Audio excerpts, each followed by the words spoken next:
పార్టీలకు అతీతంగా శ్రీరాముని శోభాయాత్ర జరుగుతుందన్నారు భాగ్యనగర్ ఉత్సవ కమిటీ ప్రెసిడెంట్ భగవంతరావు. శ్రీరామ శోభాయాత్ర సమన్వయ సమావేశంలో ఆయన పాల్గొన్నారు.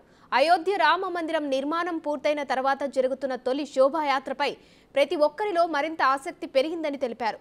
మన ధర్మాన్ని కాపాడుకుంటూ శ్రీరామనవమి వేడుక జరుపుకోవాలని భగవంతరావు పిలుపునిచ్చారు.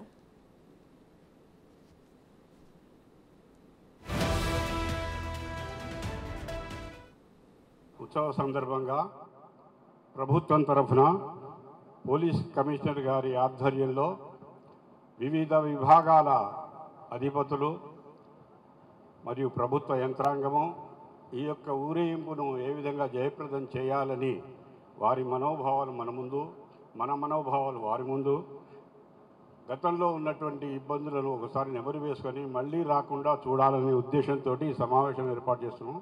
ఈ తర్వాత రూట్ ఇన్స్పెక్షన్ కూడా ఉంటుంది. భారత రాజ్యాంగానికి లోబడి మన పండుగలను జరుపుకుంటాం. ఎక్కడా మనం వయలేషన్ చేయం. ఈ ఉత్సవం రాజకీయం కాదు. అన్ని రాజకీయ పార్టీల వాళ్ళు ఇందులో పాల్గొంటారు. నిన్న రంజాన్ అయింది.